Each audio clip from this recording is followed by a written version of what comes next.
Hey friends, it's Catherine with Graceful Table checking in. Super excited that you have joined in this segment, this class, whatever you want to call it. We are going over this holiday menu, and so on this there are two different menus, and this we are going to tackle the beef tenderloin. So the beef, the first menu is chicken based, and so feel free to catch that. And if you do not know what this is and you are looking for this complete done for you document, including every recipe, a shopping list, and then all the steps that we're going to go through on this demo, including what I like to call the divide and conquer piece of the equation, which is simply and awesomely where everything has been detailed out for you in terms of steps. So the whole premise on this is to help you with your holiday entertainment, to make it a lot less stressful, a lot easier, take all the guesswork out of doing it.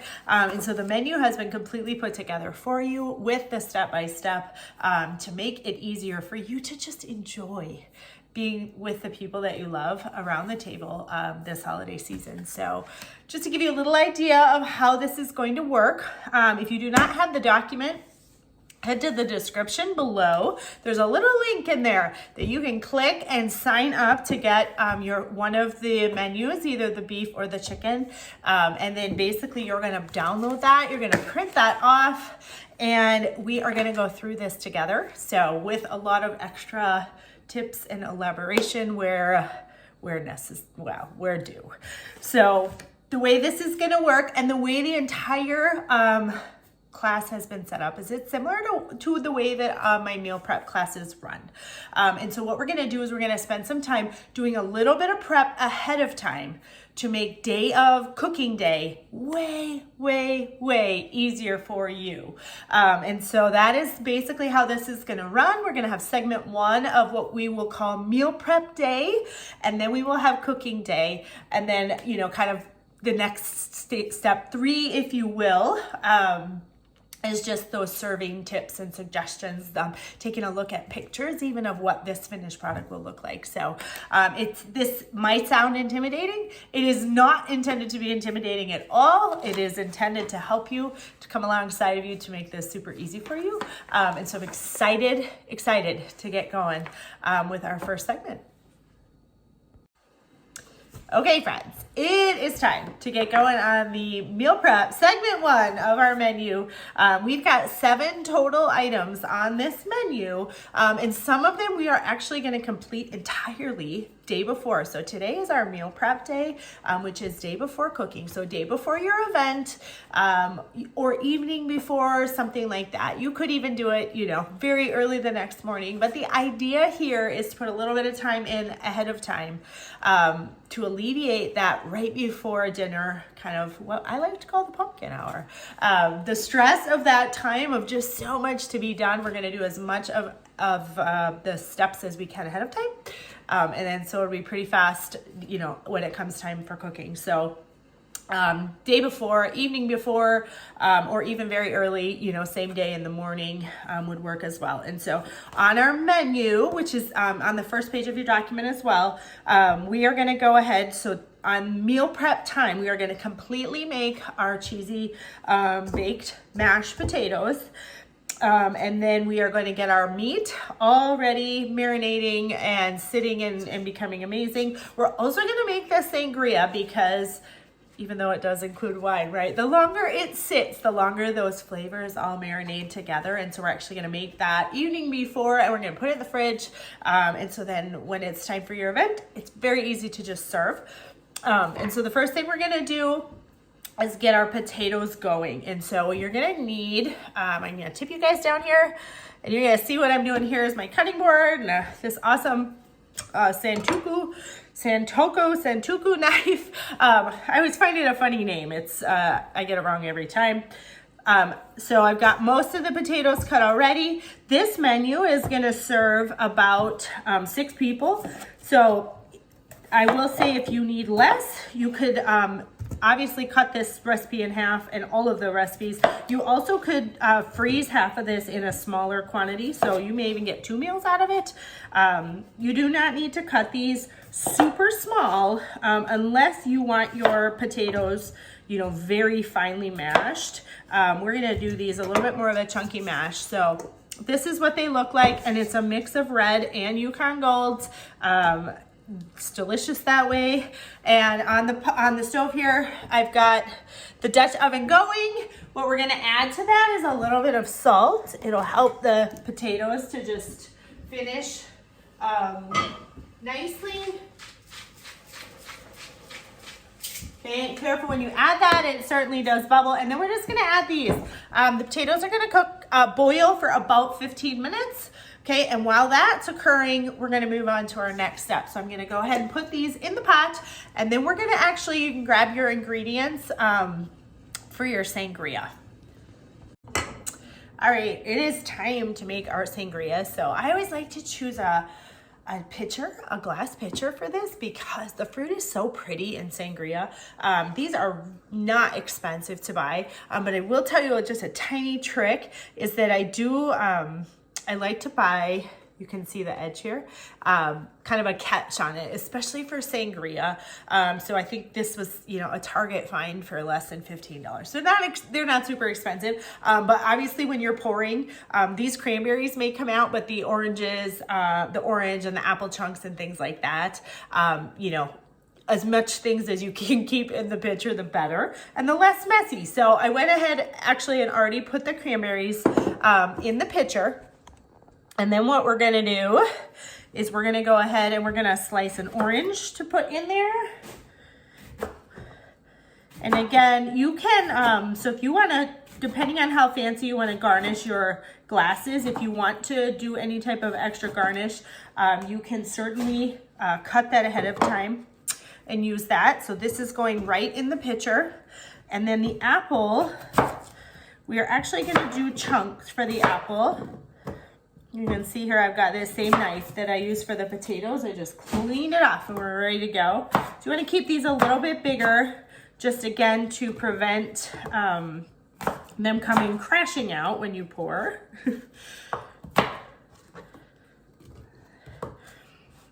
Smells super good.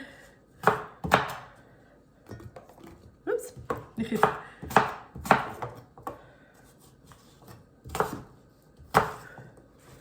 Okay, so all of your fruit goes in there.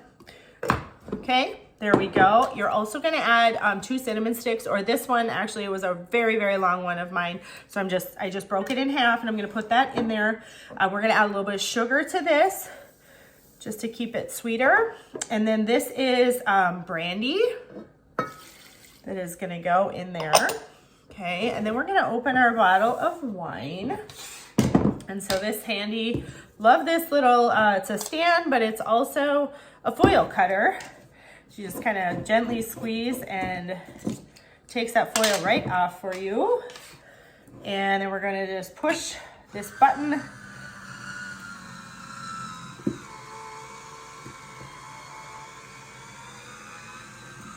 Okay, cork comes back out. So one little trick I am going to give you is that we are going to use a little bit of red wine in our, with the beef. And so I am going to encourage you, instead of having to open 2 bottles, to just leave about a 1/4 cup in the bottom of this. Kind of maximize. Also, it'll just be a really nice, you know, tie-in of flavors between your dishes and drinks. And then anything that we won't use for the, you don't have to make it exact, anything we won't use, you obviously can just pour into your sangria. So nothing. Okay, so we are going to mix this well. And then this, again, it's just gonna sit in the fridge overnight and just all those flavors are gonna marinate. If you want to do a little bit of additional prep, I'd like you to think about the glasses that you're gonna use and maybe even take them out because we're gonna do rim the glasses. This is a little bit of sugar. And then I'm gonna add this cinnamon plus. So ties in that cinnamon. This blend also has nutmeg, allspice, orange peel, cloves, and ginger, which remember we put some oranges in there. So I'm just gonna put in here a little bit. And it doesn't even need to be anything fancy, but it's basically a cinnamon plus sugar blend. And then when we get ready to serve, we're actually gonna rim the glasses with this. And then the other thing we're gonna add to this, just for a little holiday flair, these are just sprigs of rosemary. So if you just take your rosemary, and this one is getting a little dried, but you're gonna cut them, and they're gonna just need to fit basically in your wine glass. And so if you wanna go ahead and cut, however many you're serving, that garnish ahead of time, put a lid on that, keep these two together in the fridge with your sangria, then you are ready to go on this one, okay? So that's the sangria, so easy, isn't it? And we've got 5 minutes left on our potatoes until our next step. So we're gonna pause here, let that finish up, and then we will be back to do the rest of the potatoes. And then the only other thing we're gonna prep in this session is our meat. And basically all we're gonna do with that, let me grab a couple things. Okay, so I'll tell you exactly what we're gonna do. You're gonna use a Ziploc because it's meat. And so you're gonna need about 4 pounds of meat for this, and you could choose to do a tenderloin. But if you wanna make your serving a little bit easier, you could pick like steak cuts. And so check your document. There's some recommendations on additional cuts, but this, they're all gonna just go in here, and then we're gonna add some olive oil. And this is the seasoning that we're gonna use. It's a garlic and herb. And so that is gonna just sit and marinate overnight. And that is pretty much all that we will be doing for that today, okay? And then tomorrow, so yes, about a couple tablespoons of olive oil, a little bit of salt and pepper if you wish, and then the garlic and herb, and everything's gonna go in the bag. I always recommend put the olive oil and the seasonings in first, and then you can kind of mix them by hand. Put your meat in here and then just kind of work to cover it. Double bagging is always a good idea, or make sure that you put the bag of meat in a bowl or some sort of dish that it is not going to spill in your fridge. So those are the big, so that we can do that next, is get that meat ready, and then we'll be back in just a minute when the potatoes are done to wrap those up. And then we are getting really close to being done with our prep, but I know that you guys are gonna see when we get to cooking time, just having this done, how much the time, but the mental space that it saves you from having to remember everything. Okay, so we'll see you in just a few with finishing up our potatoes. Your meat, here it is in the bag, and a reminder to just put it in some sort of a bowl or on a plate, something with a lip. So if it moves or leaks, you definitely do not want that all over your fridge, because that does not make cooking day any easier at all. In fact, that's what these stories of disastrous cooking days start with. So anyways, don't forget that piece. Stick that in your fridge overnight. The flavors are just gonna marinate. The oil in there is really gonna help to keep the beef really tender and moist. It's gonna be amazing. You are gonna love it, and so are your guests. So oven is warming up a little bit, but it's time to move on to our cheesy baked potatoes. And so basically we're preparing these in full, and then they will will go into your fridge, and then on cooking day, they're going in the oven, and it's a really fast, just throw them in the oven, and they're gonna bake for a little bit. So we're gonna tip down. Here we go. Okay, so what do I have here? I've got this big Dutch oven. I went ahead and drained my potatoes, and then I put them back in here. So here we go. Okay, and then what we're gonna add to here is butter, melted butter. Okay. All right, and then I'm gonna use this. This is called Mix and Chop, and it is amazing for meat, but it also works really well for mashed potatoes. And so we're just gonna partially mash these at this time just to release a little bit more of the heat, right, from inside those potatoes, because we're gonna go ahead and add, this is our milk, and I promise you full fat is better on this, or fuller fat. This is garlic powder, and we're just choosing to use this to make this even easier. If you want to actually mince garlic, absolutely can go ahead and do that. And then we're adding about 1.5 cups of, this is a mozzarella and provolone blend, but any, you know, mozzarella will do. A whole bunch of Parmesan cheese. Okay, and then we're gonna do a good amount of salt and pepper on these.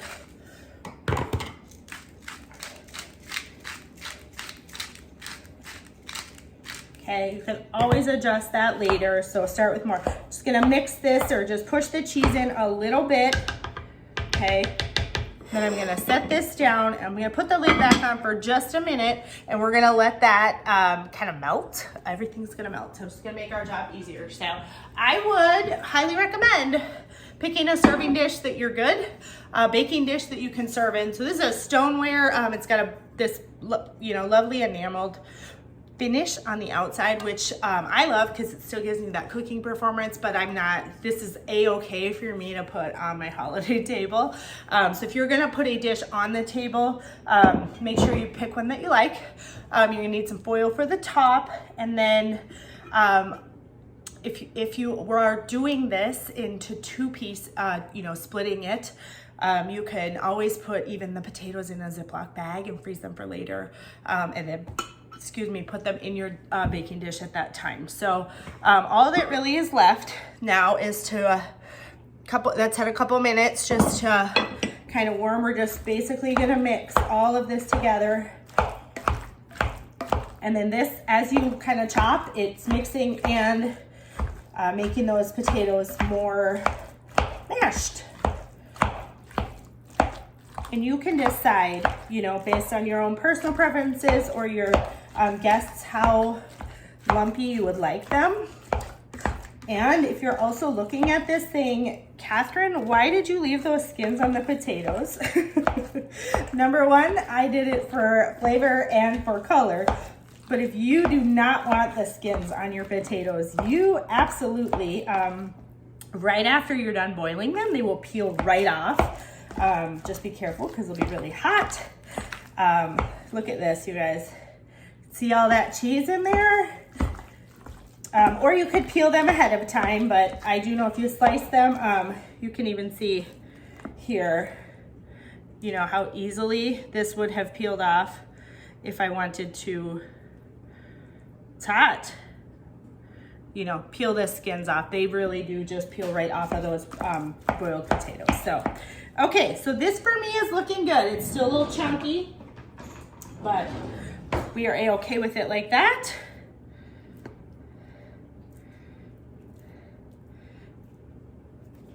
Okay, and then we're just gonna go ahead and put this, I'm gonna scoop some of it out just because this pan, this Dutch oven is cast iron. It's heavy and then now it's full. So this is a really handy mix, and scrape allows me to spoon as well. Scrape as I go. Look at that cheese, you guys. Okay, so these, they will get even better once you have baked them, because they get a nice kind of almost a crunchy top. Okay, so I'm gonna just be done with this for just a minute here, and we're gonna finish this, and I'm gonna show you one more thing on the potatoes. Okay, so obviously spread these out. You don't need to like smash them to the bottom. Just more of a flat cooking surface. So if you would like to finish these a little bit more, there's an optional part. You can sprinkle, these are just breadcrumbs. And all this is gonna do is give your potatoes kind of an extra crunchy top. That being said, these were gluten-free before we put these on. So if that's of a concern to you at all, I'm just gonna sprinkle a little pepper on the top, just again for some color. And then if the gluten is a concern, just leave the breadcrumbs off. It'll still get that, you know, kind of nice golden brown finish, especially with the cheese in there. And so this is it. Your potatoes are completely finished. You're gonna foil these and put them in your fridge. And that is it. We have wrapped up our meal prep. So we've got our beef marinating and ready to go. Our potatoes are completely done other than just the final bake. Sangria is marinating and we are kicking our feet up. You are kicking your feet up at this point because you just did a whole bunch.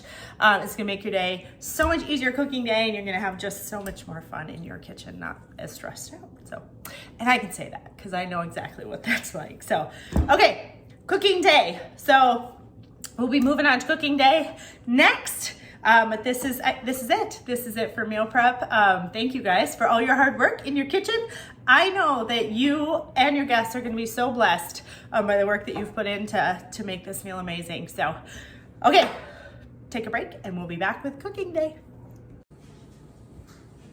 Hey everybody, it's cooking day time and we're getting ready to prep the rest of our meal. So the baking time on our meal is actually pretty short. The cooking actual in the oven time is gonna be about 30 minutes. So basically we're just gonna prep everything else ahead of time and then everything's gonna kind of finish at the same time. So the first thing I'm gonna do and we're gonna walk through is just getting our dessert ready. And so we're gonna, you're just gonna use your brownie mix and pick a pan that you like.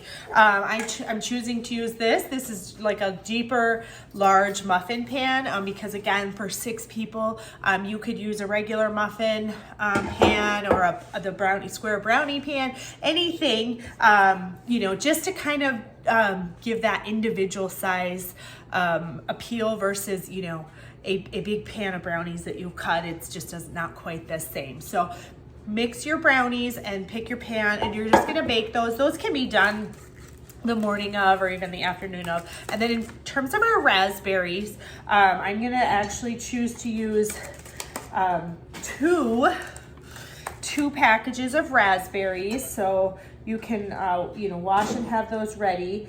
And then the only thing we're gonna do for those is we're gonna add some sugar to them. And so what this is gonna do is it's just gonna kind of soak. We will warm them just a little bit and it will, because of that sugar, it's gonna kind of start to break the raspberries down and then it'll be really syrupy over the top of the brownies. So that is our early prep for brownies. And then we're gonna move on to our next items to prep. All right, next up is just prepping some veggies and getting things done, cut, prepped, everything out of the way so you can, you know, kind of clean up dishes and be ready to go. And so a couple things we're gonna do. This is mushrooms and I put some butter on here. The butter is gonna go down. This mushroom sauce is going to be used for our beef or our steak. And if mushrooms is not your thing, you could either eliminate this, just do more of a pan sauce, with a little bit of beef drippings. That would be one option, or you could sub out zucchinis for this. And so basically this is the butter to saute these, and we're gonna finish the sauce later. But for now, we're just getting everything cut in our pan, and then we'll set on the stove. And then we're gonna move on to the next veggies, which is our prosciutto wrapped asparagus. And so what I've done here is I opened package of prosciutto and I cut it because I'm serving for 6. You're just gonna give a few spears of asparagus, and so I cut this into 6 strips. You can see here, and then I've kind of got 6, you know, bunches. You kind of decide what you want to do for serving, but we're basically just gonna take these strips of prosciutto, and you can open them up if you choose. And then we're basically gonna just wrap the asparagus. And prosciutto is a little bit, you know, it's a very thin, fine meat, so it'll stretch enough, and you're just simply gonna wrap like that, okay? And you're just gonna do your 6 bundles, or, you know, whatever number you're doing for your dinner. Okay, so there's number 2. fix that in just a second.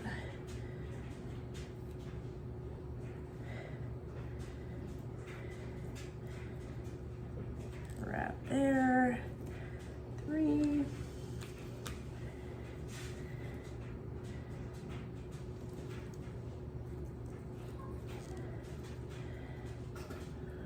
4.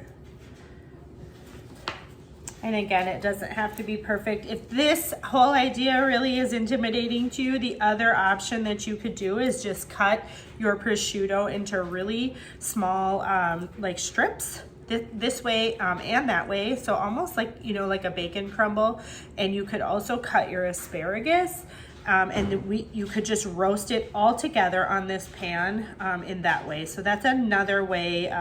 If this is proving frustrating, similar to this this one, that would be another option. You could just do that. Okay, last one.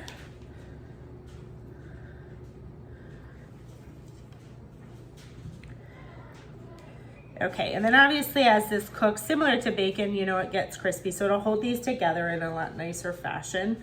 Okay, so then I'm just gonna take some olive oil and I'm gonna drizzle basically everything here on the pan. And if you're cutting and doing the prosciutto chunks, you're gonna do the exact same thing. Drizzle with olive oil, and then we're gonna do salt and pepper. And that is it for this. Okay, so this can sit for just a little bit. These will take 15 to 20 minutes, but they'll go in pretty close to the end, but now they're prepped and they're ready. If it's a while before you're going to eat, absolutely put them back in the fridge and just have them ready to go. Okay, now we're moving on to our salad. And basically what we're doing is getting all of the veggies done, out of the way, in the fridge, basically ready to serve. And so then all we're left to do is bake things. So I've done a bowl of greens here, and you can see I've done apples and pears. And then I'm gonna add some walnuts.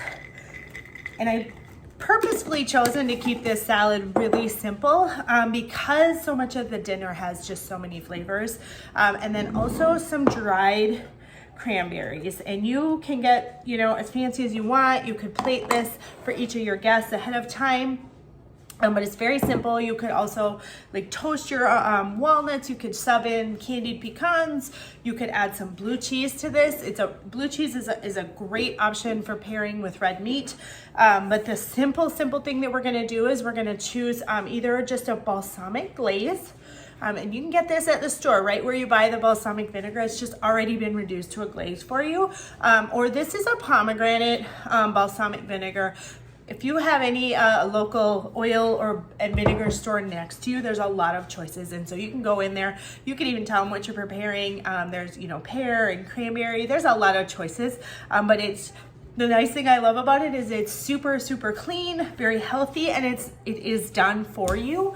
And so there really is nothing that, you know, you need to do in terms of prepping a dressing or you know, even purchasing one. It's just a really easy option to have on hand. So okay, so salad is done. Then we're gonna put that in the fridge. All right, it is time. We're getting really close to our event. Next is time to do our app. So the easiest piece of this is to put some marinara sauce in some sort of a serving glass or two. And then this is pizza dough. You can buy it like this in the freezer, in the fresh. You could get a roll. You could make your own. But again, you know, we're trying to make this somewhat easy. And so it's not super labor intensive for you. And so we're just gonna remove, well, in this case, remove this from the bag. And I've got a floured surface here because obviously this is sticky. This is your reminder, past your reminder to remove any jewelry that you have. Okay, and then we're just gonna use hands for this. We're not gonna make this complicated.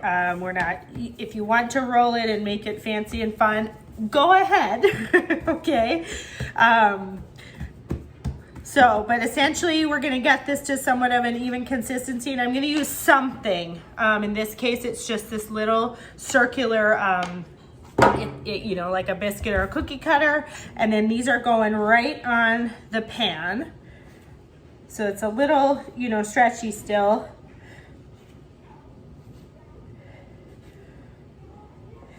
Kind of like making cookies. And then you're gonna spread them out. And you can make these, you know, as thick or fat or whatever you want. You could even cut this and cut them into squares. So if you don't have, you know, this, that's absolutely fine. You can find a way. Okay, and then they're just going on the cookie sheet. And then I'm just gonna basically take the dough again, and we're gonna roll it and keep cutting these out until they are ready to go, ready to bake. There we go. And so they're gonna be similar. They don't look amazing in terms of, you know, they're not perfect. They are gonna bake, and they'll be, you know, it's kind of like if you had like soft pretzel bites.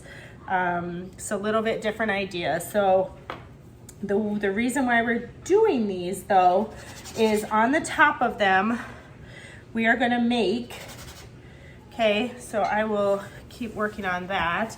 But this is a little bit of butter. And if you remember this seasoning from our steak, we are gonna add enough into here. And then you are going to mix that. You're gonna make almost a paste. So this is gonna tie into your beef. And so you're gonna take that and you're gonna basically just top them almost like a frosting on each of the little bites. Okay, and then once you're finished with all of those, these will go in the oven. They will not take very long to bake, maybe 10 minutes. So just until 10 or 15 max, until they're, you know, browned and ready to go. And so once they're baked, we'll be back to, well, you can see what that looks like as well. So just work with all of your dough. And if you know, this would be another fun time if you had fun appetizer plates or anything like that, to just go ahead and plate up for your guests. Otherwise, you can just put them all in a serving bowl with your marinara and go from there. So we'll get these in the oven first. And so basically, just to give you kind of an idea of what's happening, these are going in the oven. And then when these come out, the potatoes are going in. We will start the mushroom sauce, and we will be doing our steak. So I'm gonna get this in the oven, and then we will be moving on to that. All right, we're over here. You can see these mushrooms have significantly reduced in volume. And so they're at a point with the butter and the mushrooms that we're gonna add in the red wine that we saved. Okay, and then we're going to let this simmer about a minute, bring it back up to temperature and let it simmer about a minute. So it can, the alcohol will be, will cook out, and this will just reduce to a sauce and leave our mushrooms with that awesome wine flavor. All right, the wine has reduced this down now, so we're gonna add our flour into here. Okay, we're just gonna go ahead and mix that. This will thicken the sauce. Okay, and then we're going to add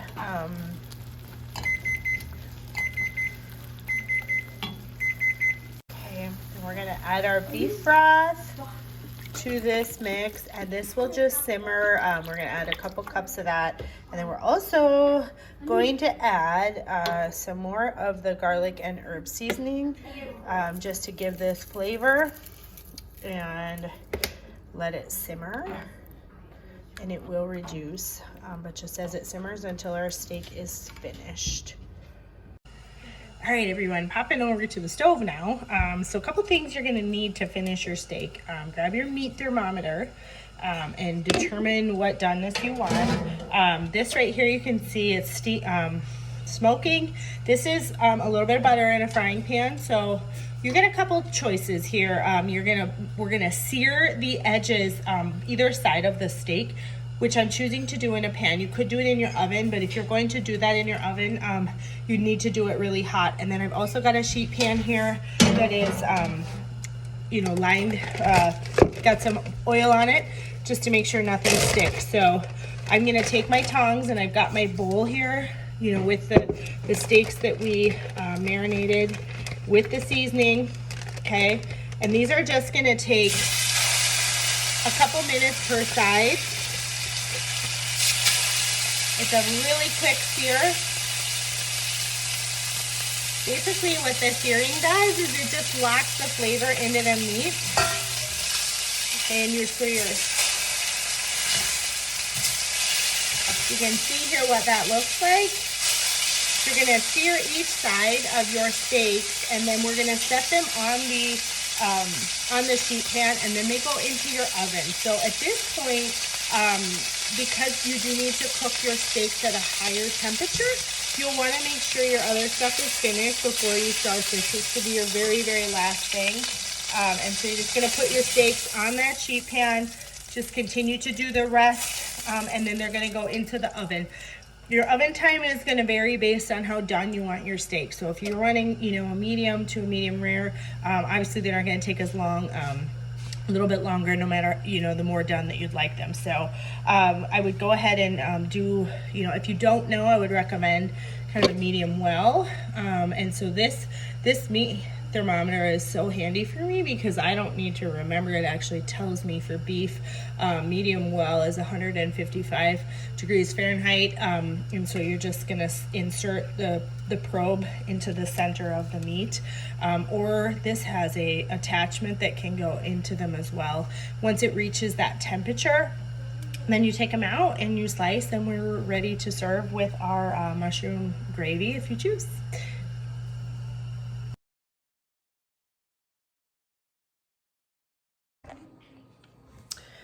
Okay, we're back, and it's time to finish our sangria.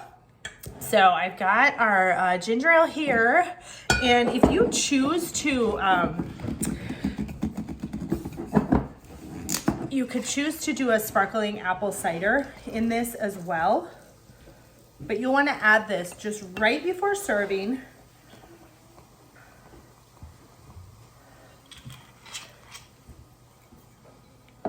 And then give it a little bit of a mix so all those, everything is ready to serve.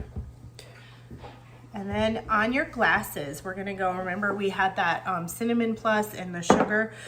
This is just water, and you're gonna either take this or put some water on a plate, and then you're gonna just tap it into the sugar mix to rim your glasses. Okay, if you would like to add ice, now would be the time to do that. Otherwise, you're just gonna obviously fill your glasses. You'll get a few cranberries in there. If you want to dig out some of the other fruits, you sure can. And then we're just gonna garnish with the rosemary that we prepped during our meal prep time, like so.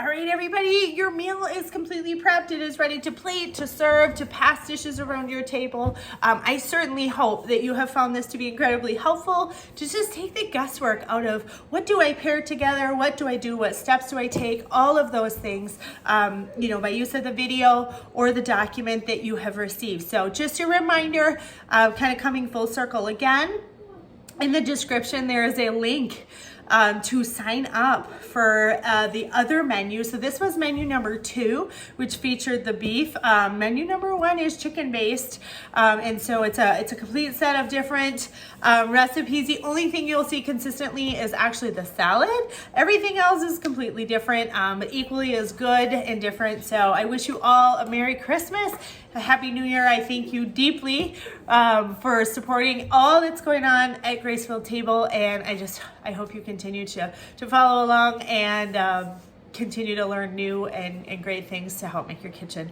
really, truly the heart of your home. So reach out anytime. I appreciate all of you so much. Thanks.